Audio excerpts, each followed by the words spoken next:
Hi! Welcome to Africa in Vogue, where we introduce you to the latest up-and-coming faces in art, fashion and music. What's up plus all this hypocrisy? Have amazing talent coming out for you. What be this? What be that? What be this? Them take away one of people, trick them, lottery visa. I see them there, them they suffer. Welcome to this edition of Africa in Vogue, where we bring you to the beautiful land of Benin. Benin is beautiful, and we hope that you like the artists that we have on. We have the lovely Joel Maestro. He's very cute. So let's not forget our sponsors, MVH. Thank you so much for these amazing pieces we have on, and also Twist and Locks in Osu, Accra. Thank you for fixing our hair up. I wish I could untie my hair and show you what it looks like. It's beautiful, but yeah. We also have a very special feature from an artist. Don't spoil it. Don't tell them. So do check it out. Check it out to the end. You have to watch it to the end to find out. It's a special feature. You're going to love it. Anyway, thank you for joining us. We know that you will love this episode, so do come along with us.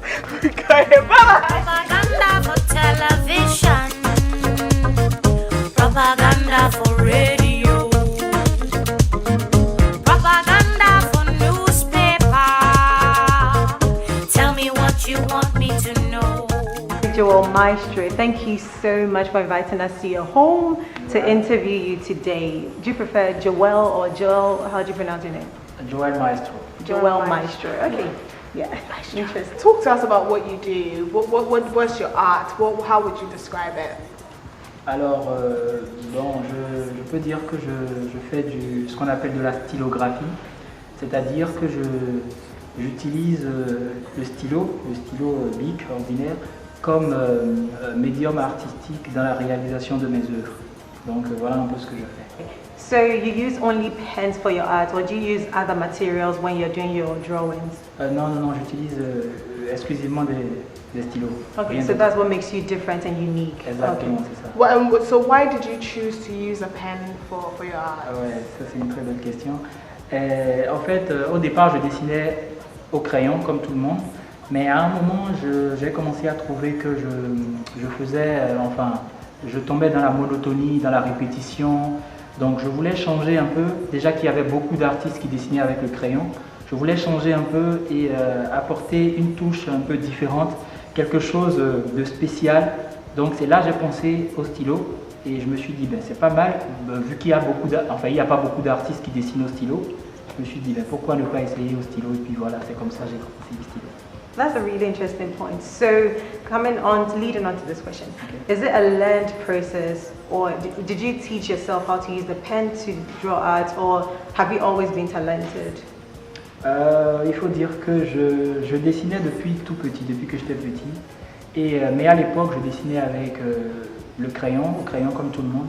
J'ai arrêté depuis plusieurs années. Alors, j'ai arrêté à cause des réalités du monde professionnel, parce que j'ai commencé à travailler quelque part, voilà, donc j'ai laissé tomber.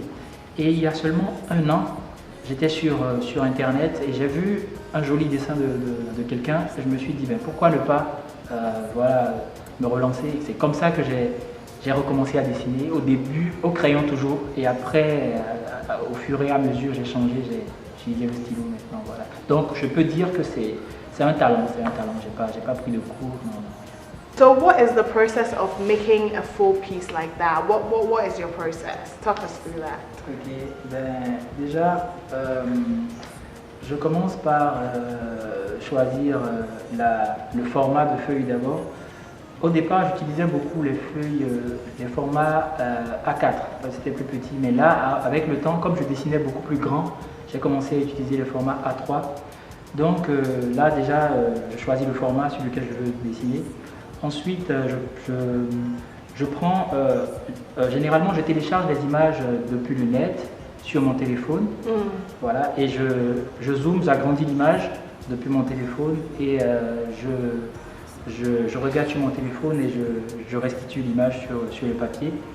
Donc comment est-ce que je commence? Je commence généralement par les yeux, parce que pour moi, les yeux sont, l'œil ou les yeux, c'est la partie la plus importante d'un portrait pour moi, voilà, parce que tout est dans le regard. Alors, je commence généralement par l'œil gauche, ensuite je passe à l'œil droit, ensuite je fais les oreilles, la bouche, le nez et tout le reste. Dès que je finis le contour du visage, je commence maintenant par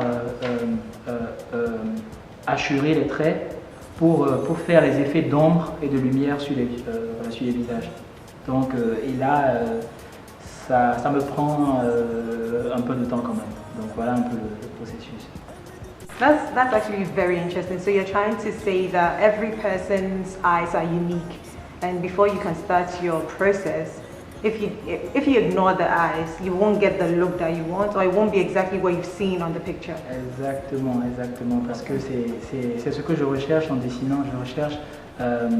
Je cherche à rendre exactement ce que je vois sur l'image de base, sur mon papier. Et je pense que le regard, c'est la partie la plus importante, c'est ça. Voilà. I see from this one, especially on the table, that you use different colored pens and stuff. How easy is it to find those, and what specifically kind of pens you look, just in case somebody watching wants to start doing something like this? Okay.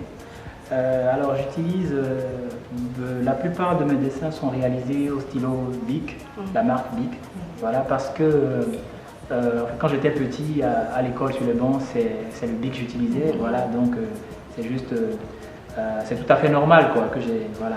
Donc à part ça, j'utilise aussi des stylos couleurs, mais les stylos couleurs, c'est toujours de la marque Bic, hein. C'est un peu compliqué de les trouver sur le marché.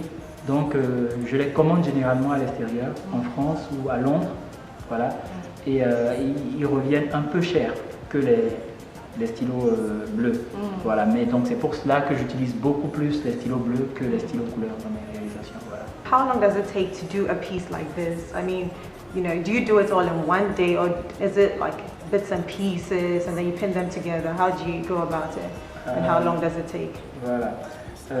Bon, ça me prend plusieurs jours. Déjà parce que, les journées déjà, j'occupe mes journées, je travaille dans la journée et le soir, quand je rentre à la maison, c'est là que j'attaque mes portraits. Et là, je passe environ 3 heures par nuit, 3 ou 4 heures par nuit sur un seul portrait. Et le lendemain, je me remets, donc je peux dire que ça me prend environ 3 à 4 jours pour finir. Mais parfois, ça peut aller à plus d'une semaine des fois. Ça dépend de mon inspiration.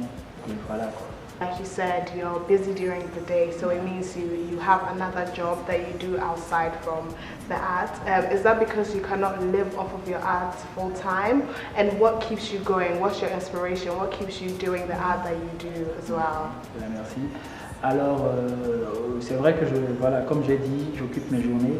Je suis un jeune entrepreneur. Je suis dans les pâtes alimentaires.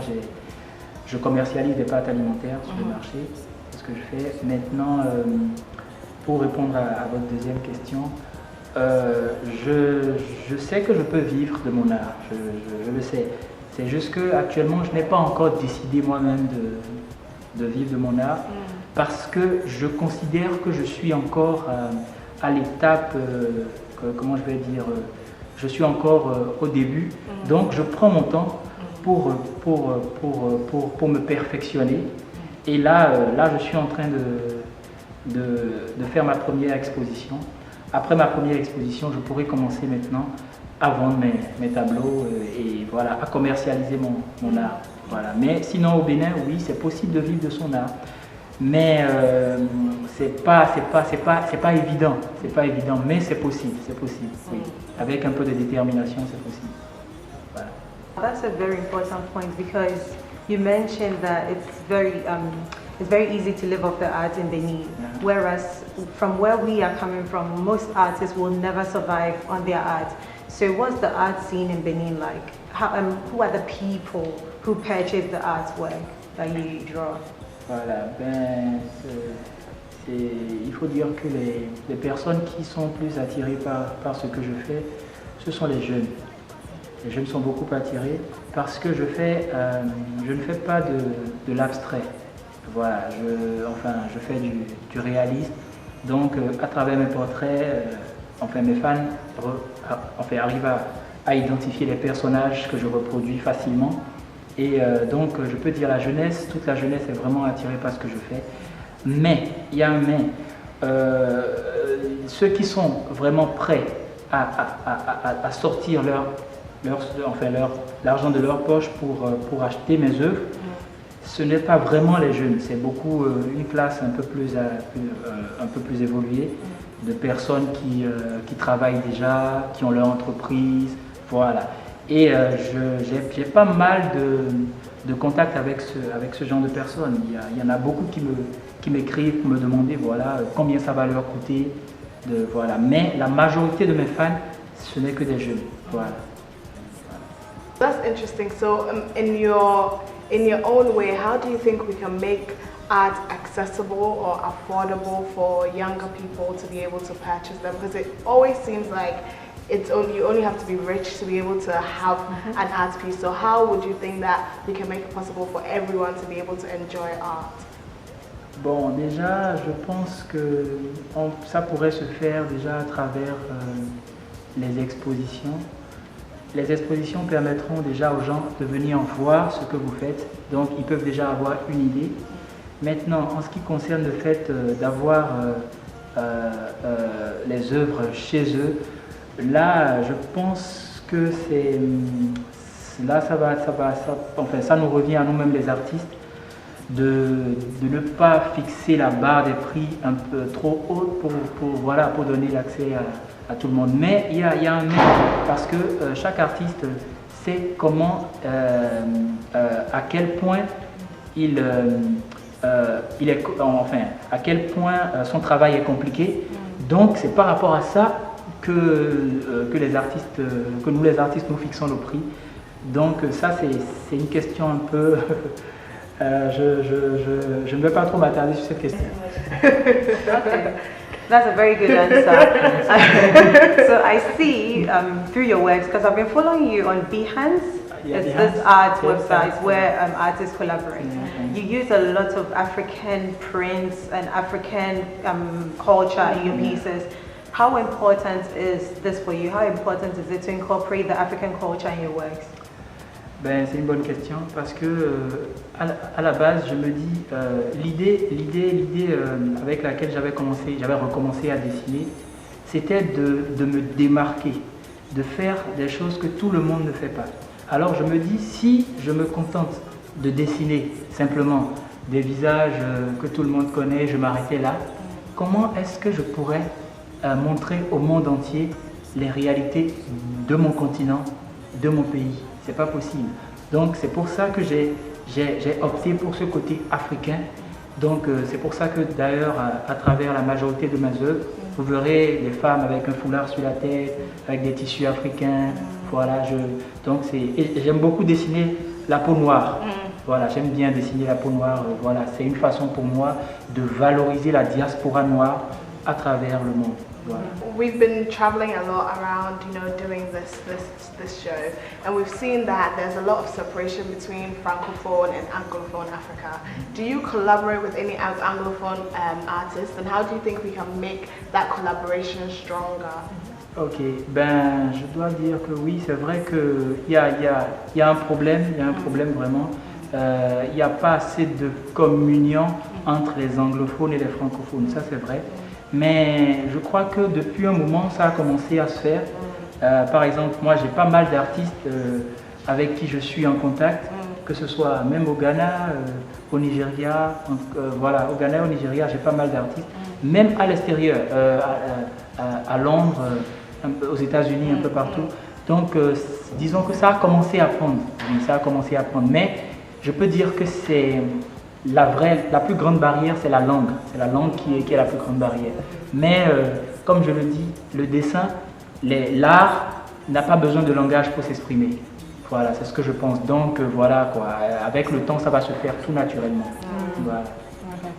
Following up from that question, do you think the language barrier is a problem and is the main reason why Beninois or Beninese people are not very active on social media? Because we try to find artists on Twitter and Instagram and Facebook, and it was almost impossible to find Benin artists on Twitter, using all the hashtags, we didn't see much. So what is it like here in terms of internet and social media presence? Ok. Bon, c'est vrai qu'il y a ce problème-là avec les réseaux sociaux, mais je pense que c'est un peu comme sur Facebook au départ. Au départ, quand Facebook avait été créé, il y avait une majorité d'anglophones. Maintenant, c'est avec le temps que les francophones ont commencé à prendre petit à petit. Ils ont créé leur communauté et puis ça a commencé à grandir. Donc je pense que c'est la même chose qui est en train de se passer avec Twitter, parce que vous n'êtes pas sans savoir que Facebook, c'est le réseau social qui a le plus d'abonnés en ce moment. Donc je crois que ça a commencé à prendre avec Twitter et Instagram. Petit à petit, les artistes ont commencé à avoir... Je peux même dire qu'aujourd'hui, 3/4 des artistes béninois sont sur Twitter et Instagram, sauf qu'ils ne sont pas très actifs. Parce que comme on est tous habitués à Facebook, on se dit Twitter et Instagram, c'est pas, il y a quelque chose qui diffère, quoi. Donc avec le temps, ça va venir tout naturellement. To move away from that a little bit, how important do you think it is? How important is art in Africa for our people? Oui, je pense que l'art, c'est très important pour l'Afrique, parce que quand vous repartez des millénaires un peu plus en arrière, vous voyez l'Égypte. Tout a commencé par l'Égypte. Comme on dit, l'Égypte, c'est le berceau de l'humanité, comme on le dit chez nous. Alors, tout a commencé en Égypte, et à la base, l'Égypte, qu'est-ce qui a fait développer l'Égypte? C'était l'art, à la base. C'est en Égypte qu'on a commencé à écrire. Voilà, c'est en Égypte que l'écriture a été créée. Or, l'écriture des Égyptiens, c'était l'art, c'était des animaux, des dessins. Même sur leurs murs, il y avait sur les tombes, donc à la base, l'Afrique, c'était l'Égypte, et l'Égypte, c'était l'art. Donc je pense que si l'art, à travers l'Égypte, avait fait connaître l'Afrique dans le monde, aujourd'hui encore c'est possible. Et je pense qu'on doit plus se focaliser sur l'art, développer l'art en Afrique pour pouvoir accéder pour pouvoir toucher plus le monde entier avec c'est ça. I mean, Egypt is the source of humanity. Yeah, is that what, the how you cradle say? of humanity. Exactly. Yeah. Oh, it's been really, really nice having you on Africa in Vogue. Tell us, do you have an Instagram page or a Twitter account or Facebook page that you might want to mention? Yeah. Bien sûr, sur Facebook, je suis sur Joël Maestro, Joël avec W-J-O-W-E-L, Maestro, stylographiste, simplement. Et sur les autres réseaux, Twitter et Instagram, Joël Maestro simplement. Okay.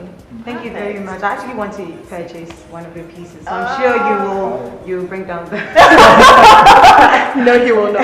He has to survive. It's a good bargain. Yeah. Thank you very so much. much. Thank Moi qui vous you. remercie. Merci beaucoup.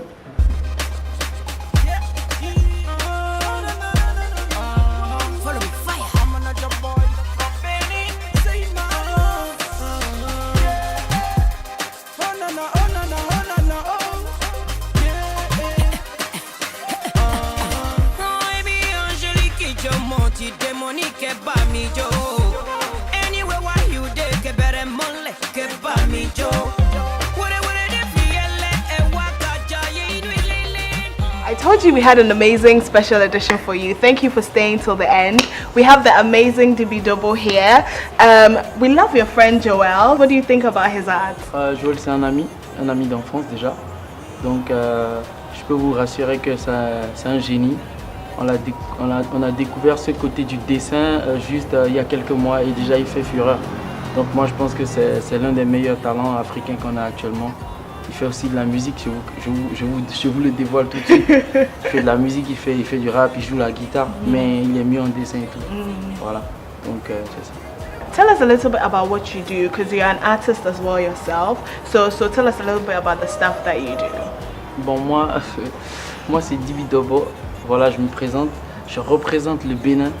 Je suis quand même connu pas mal dans l'Afrique de l'Ouest francophone, notamment la Côte d'Ivoire, le Gabon, le Cameroun. Je suis même connu en France et aux États-Unis par la communauté aussi.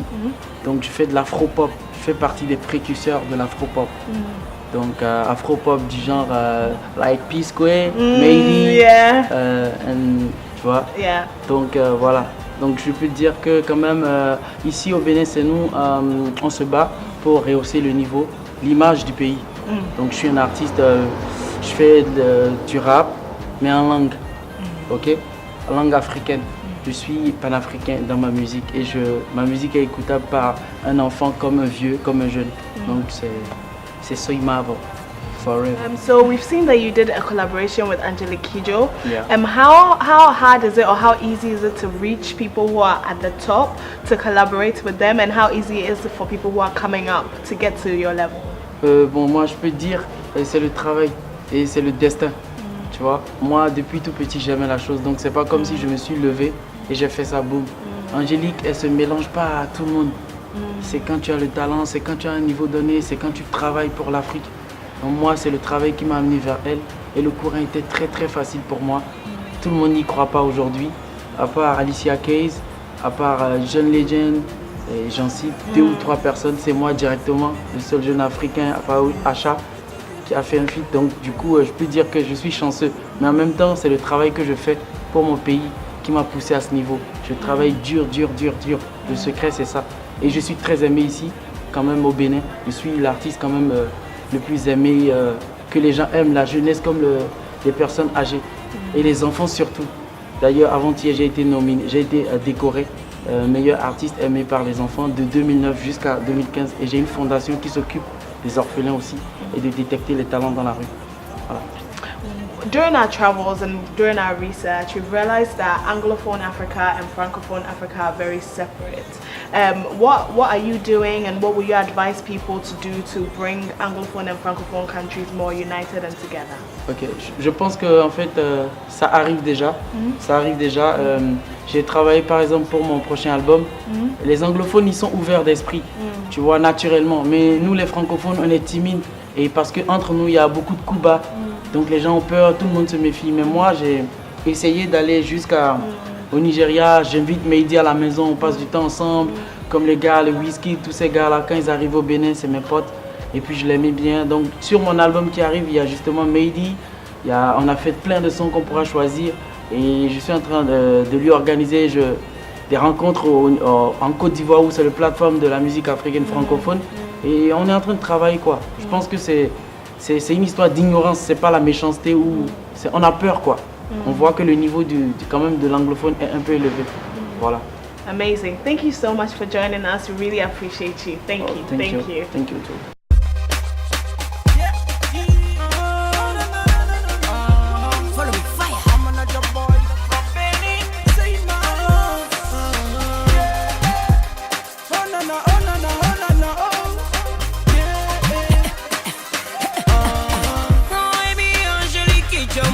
Démonique, ba mi jo.